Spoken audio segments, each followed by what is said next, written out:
Estamos aqui mais uma vez reunidos na casa de Adolfo Bezerra de Menezes, hoje nos propondo a falar sobre um tema de extrema importância, a prevenção ao suicídio.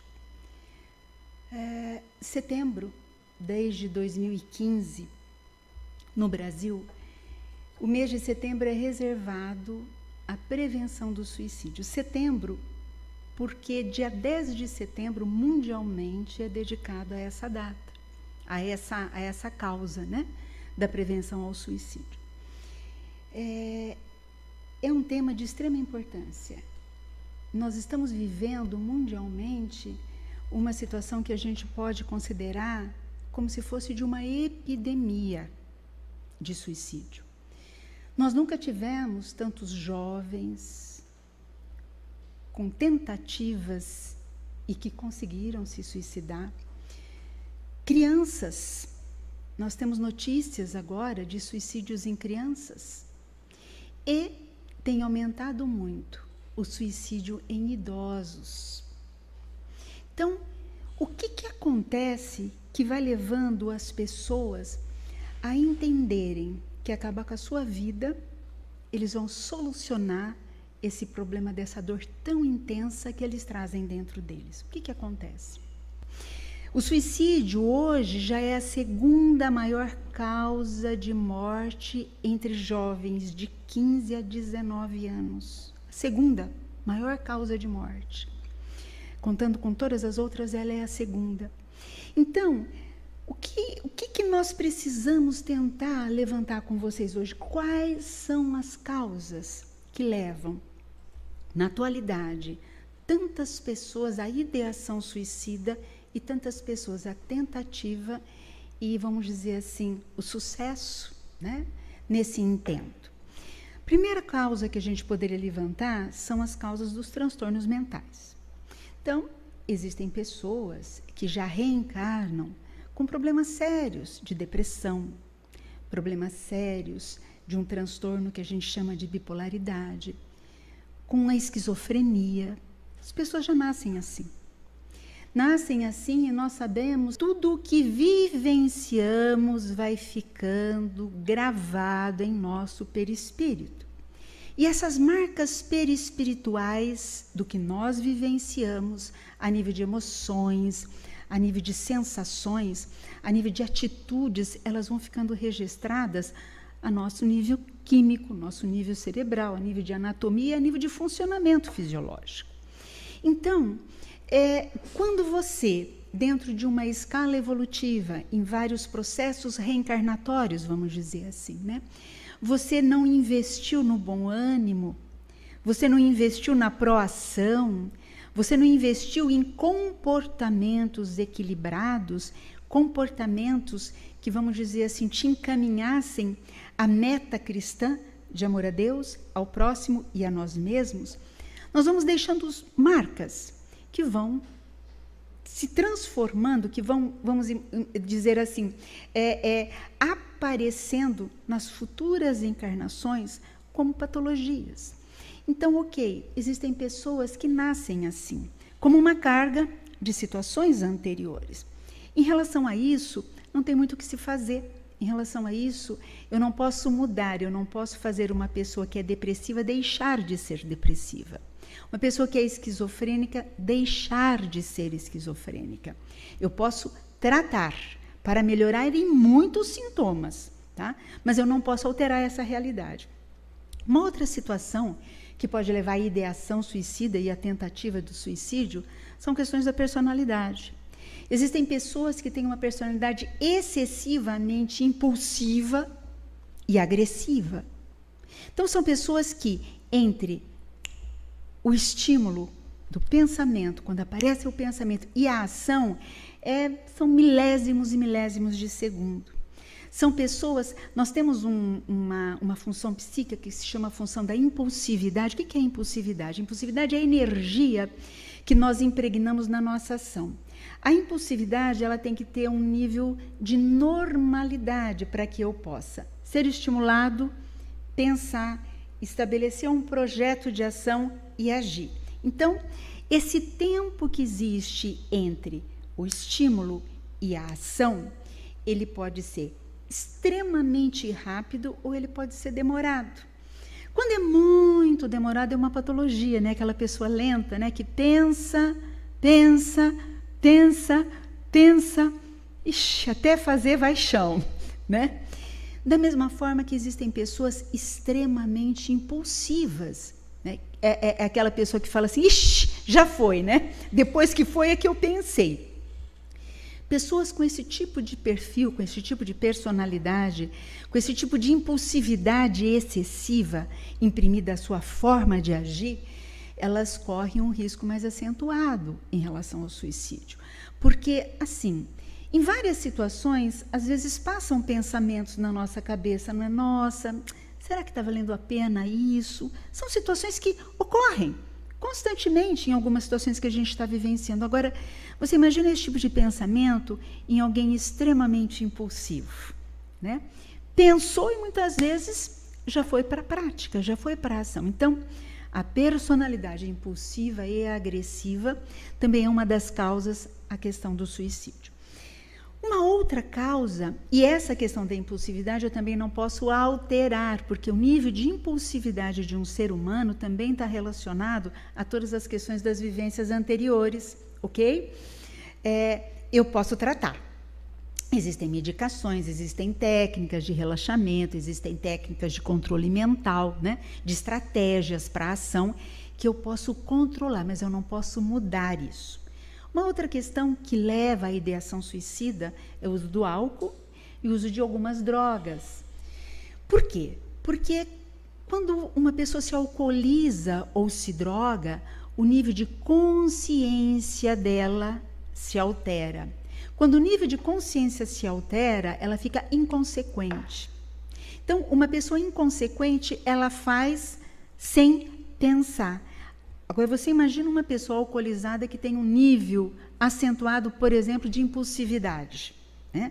A coisa se acentua mais. Em relação ao alcoolismo, eu tenho o que fazer. Também existem tratamentos.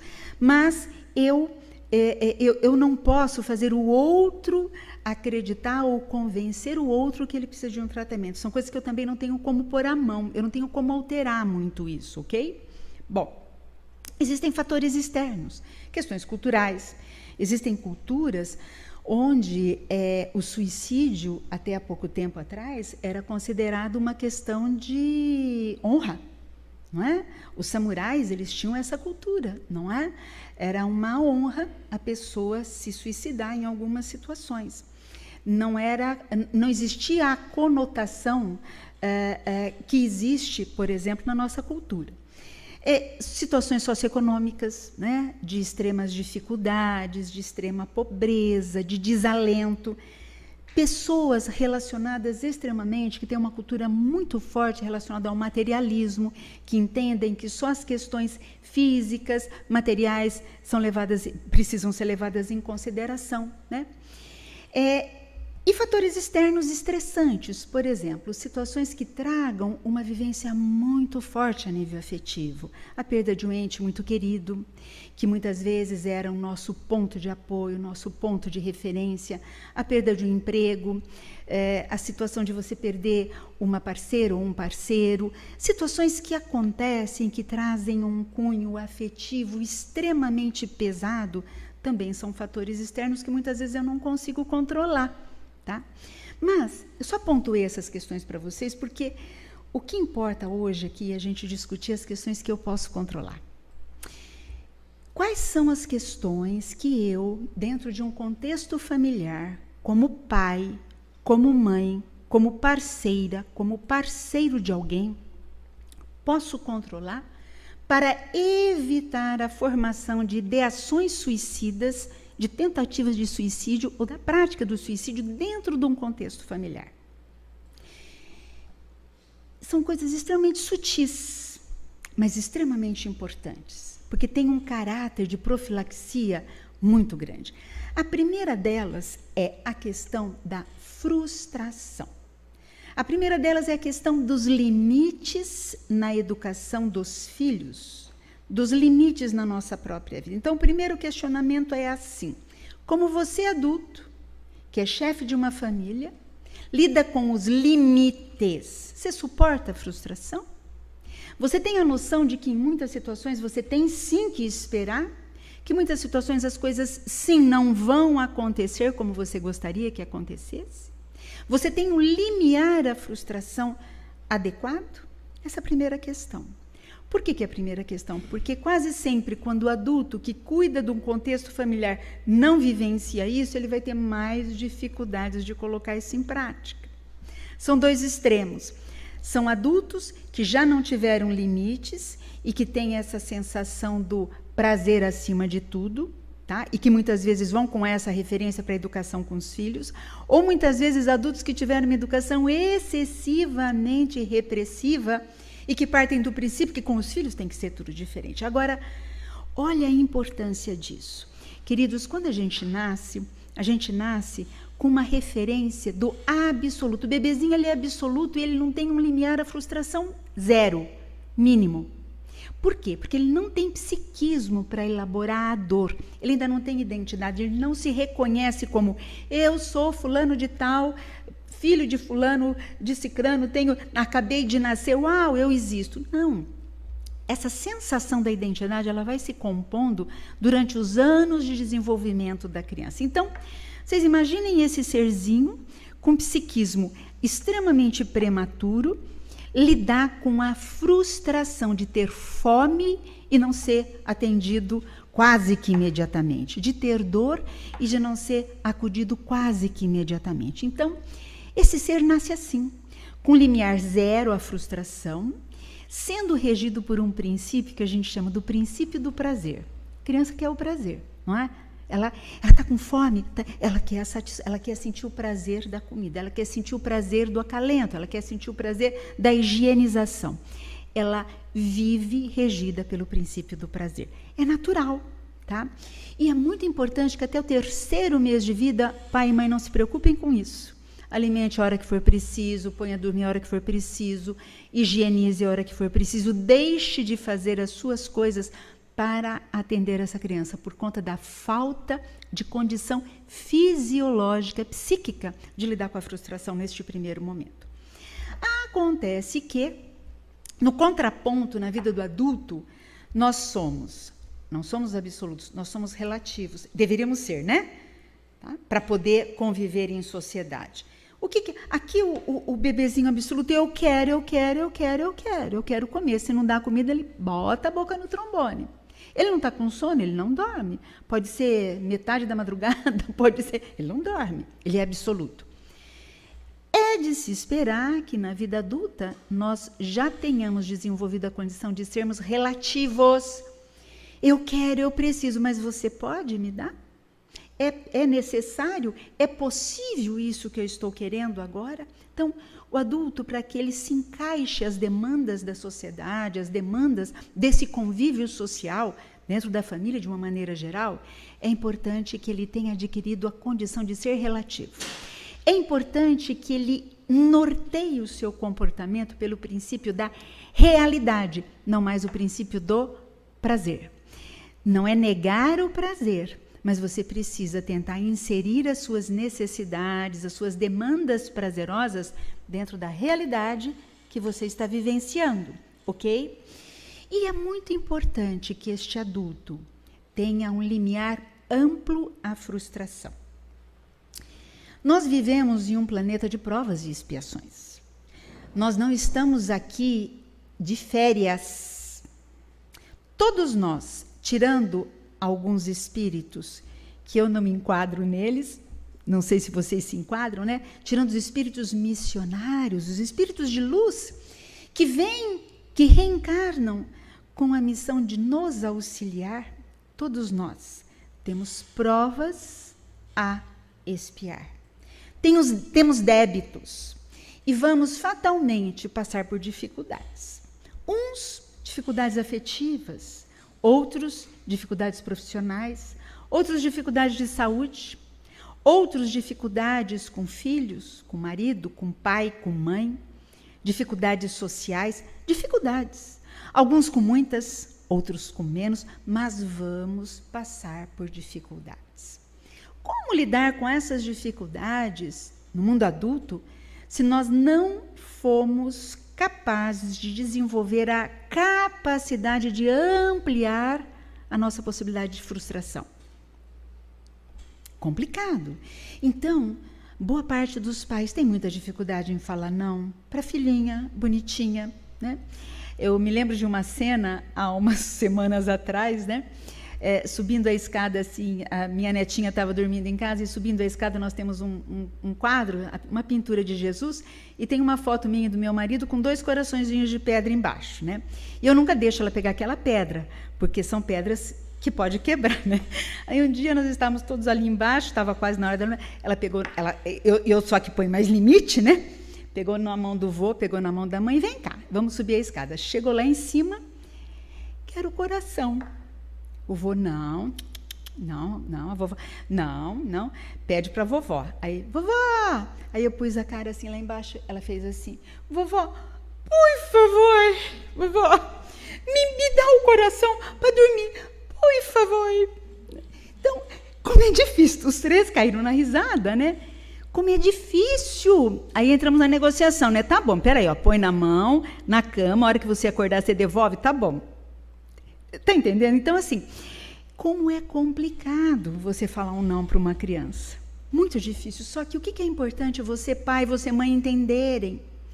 Se você não ajudar o seu filho dentro de um contexto protegido, que é o contexto familiar, a desenvolver a capacidade em suportar a dor da frustração, porque a dor da frustração dói, gente. Seria tão bom se a gente pudesse ter prazer em tudo, né? Mas não é esse o objetivo.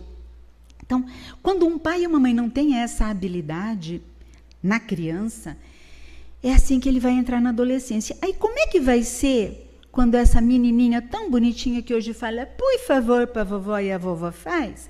Será que ela vai conseguir falar assim, por favor, menininho, eu estou apaixonada por você, fica comigo?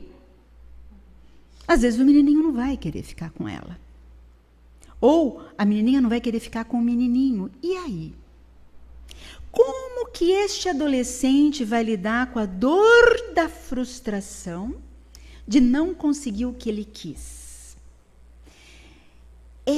Parece bobinho, mas o não para o coraçãozinho lá, ou não para alguma outra situação que tenha pertinência, a criança pode dormir chorando, a criança pode dormir revoltada, mas no dia seguinte, a hora que ela acordar, qual é a referência que ela vai ter? Sobrevivi, suportei a dor de não ter tido o que eu quis. E quando ela sempre tem o que ela quer? Como que ela vai lidar com essas questões? Por isso, uma das causas, na atualidade, de grande número das tentativas de suicídio é por conta da inabilidade de pai e mãe, ou de quem cuida dessas crianças, em estabelecer uma educação com limites coerentes que ajudem esses filhos a ampliarem a sua capacidade de suportar a frustração, a dor da frustração. Então, isso é uma coisa que está na nossa mão. A depressão endógena, que a criança nasce com ela, não está na minha mão. Não está. Eu posso minimizar. Agora, ampliar ou não a capacidade da frustração do meu filho está na minha mão. E como é importante eu me propor a essa tarefa. Então, uma das coisas que estão na minha mão seria essa questão da educação, né, dos limites. Uma outra dificuldade que a gente observa e que muitas vezes leva à ideação suicida é a falta de acolhimento afetivo, que também precisa ser desenvolvido. A criança precisa crescer num ambiente onde ela entenda que ela sempre vai ser acolhida. Quando eu chego em casa, cansada, porque trabalhei, e o meu filho vem chorando me dizer que quebrou um brinquedo que ele queria, e eu estou irritada. Para de chorar, menina, por conta disso. Eu acolhi? Não. Eu dei a ele a referência e informação de que a dor dele não é acolhida por mim. A dor dele não tem importância para mim. Então, deem deem sempre muita importância a toda manifestação de dor dos seus filhos. Se é porque o amiguinho brigou, se é porque o irmãozinho brigou com ele, se é porque um brinquedo quebrou. A criança precisa entender que ela pode confiar as suas dores emocionais a alguém. Este alguém tem que ser pai e mãe ou quem cuida da criança. Tem que ser um adulto responsável. Por quê? Porque a hora que ela tiver uma dor lá à frente e não souber o que fazer com essa dor, ela não vai buscar o consolo no álcool, ela não vai buscar o consolo na droga, ela não vai buscar o consolo em atividades de promiscuidade, ela vai buscar o consolo no colo do pai, da mãe, do vô, da avó, da tia. Ela vai buscar o acolhimento ali, porque ela sabe, ela tem a história, o registro psíquico de que ela foi acolhida, ok? Uma outra dificuldade, aí voltando um pouco a esse acolhimento, né? Às vezes a gente não consegue acolher. Às vezes a gente desqualifica como se aquilo fosse pouco. Né? Para de chorar, chorando por essa bobagem. Né? Se está chorando é porque para ele tem importância e precisa de acolhimento. A terceira, então isso está na nossa mão também. Eu poder fazer com que o meu filho entre a vida adulta ou na adolescência com a certeza de que ele tem um espaço de acolhimento, está na minha mão. Eu consigo mudar isso. A terceira coisa que está na minha mão, como pai, mãe ou cuidador responsável pelas crianças dentro do ambiente familiar, é a habilidade em identificar, nomear, qualificar e dar um direcionamento às emoções.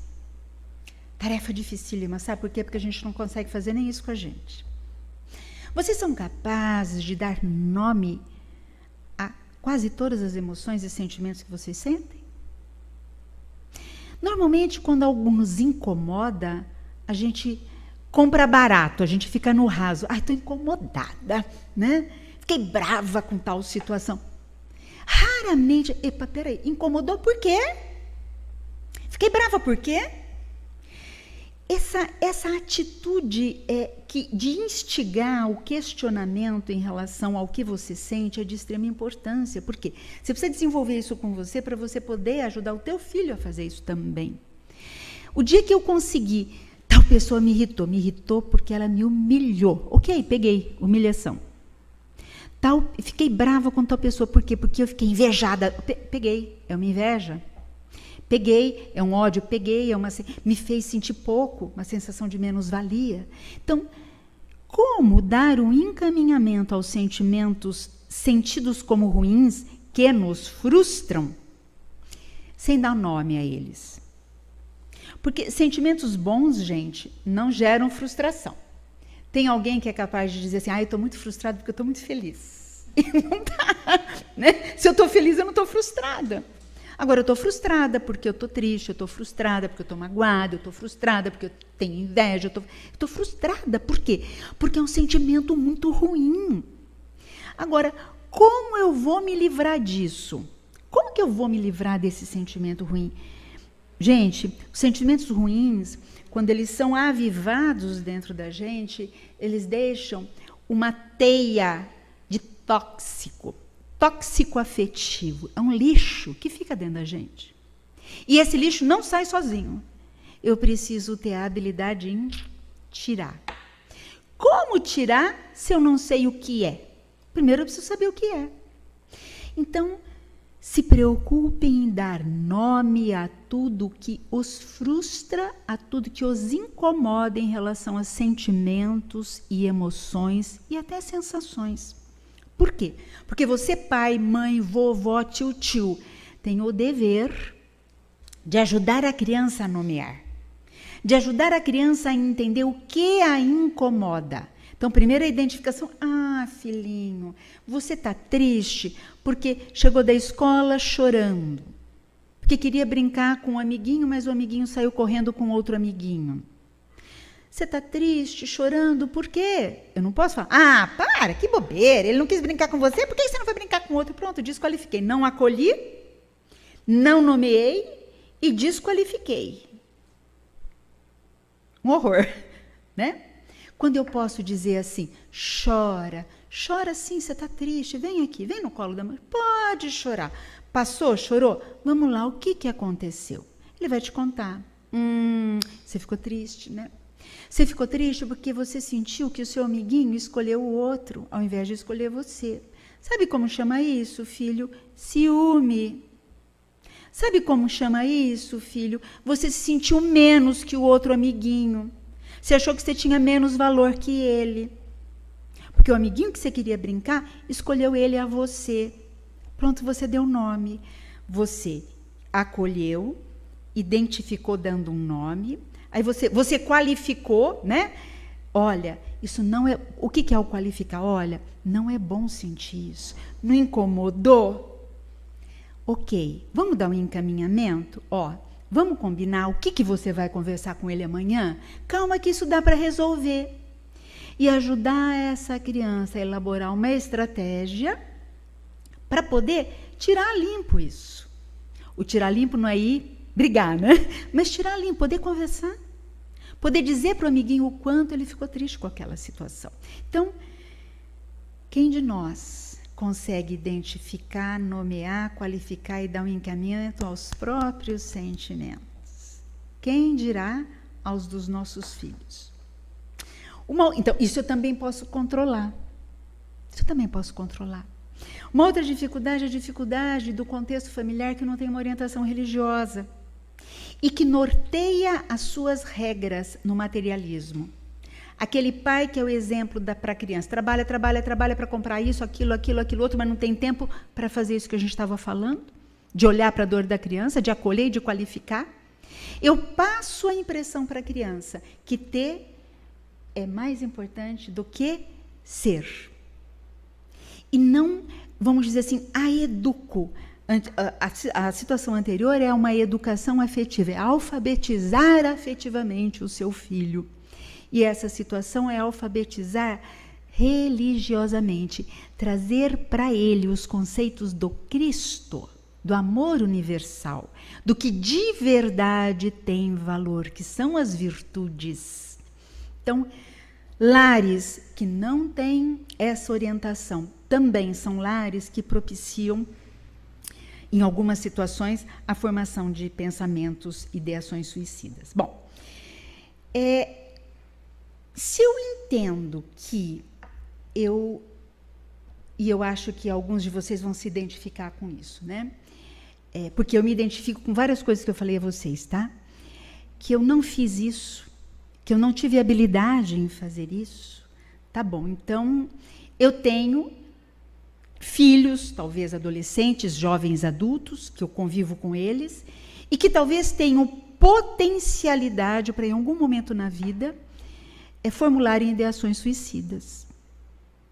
Porque se são jovens ou adultos que não suportam a frustração, se são jovens ou adultos que não conseguem nomear, dar um encaminhamento e se livrar dos sentimentos ruins e negativos e tóxicos que eles trazem dentro deles, isso pode, com o passar do tempo, se acumular a um certo ponto que a dor é tanta, a dor psíquica, afetiva, emocional, que a ideia de um suicídio, isso é muito sério, gente. Sabe por quê? Porque a ideia de um suicídio diante dessa dor psíquica, para essa pessoa que está vivendo isso, é secundário acabar com a vida, porque ele quer acabar com a dor.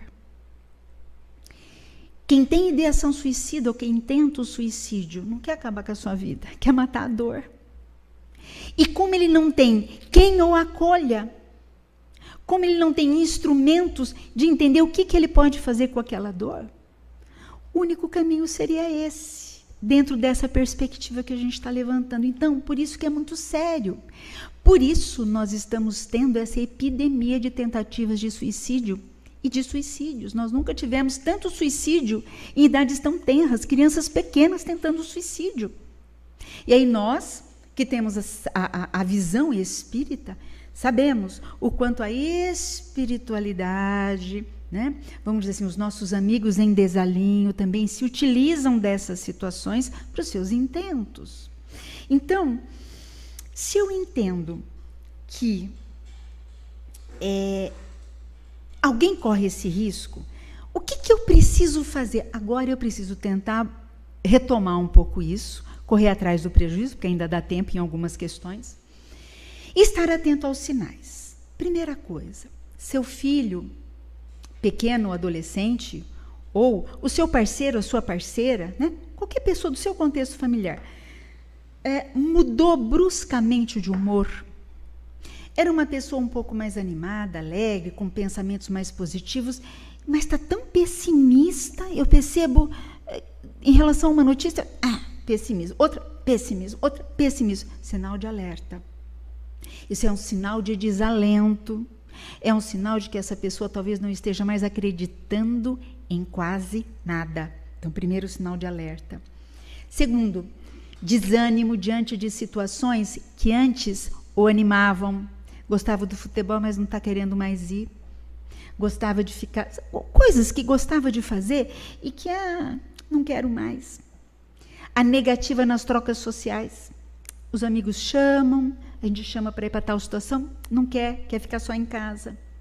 Dificuldade em sentir alegria. Antes, qualquer coisa fazia aquela criança rir, aquele adolescente sorrir, agora sempre de olhinho baixo. Sem expressar alegria.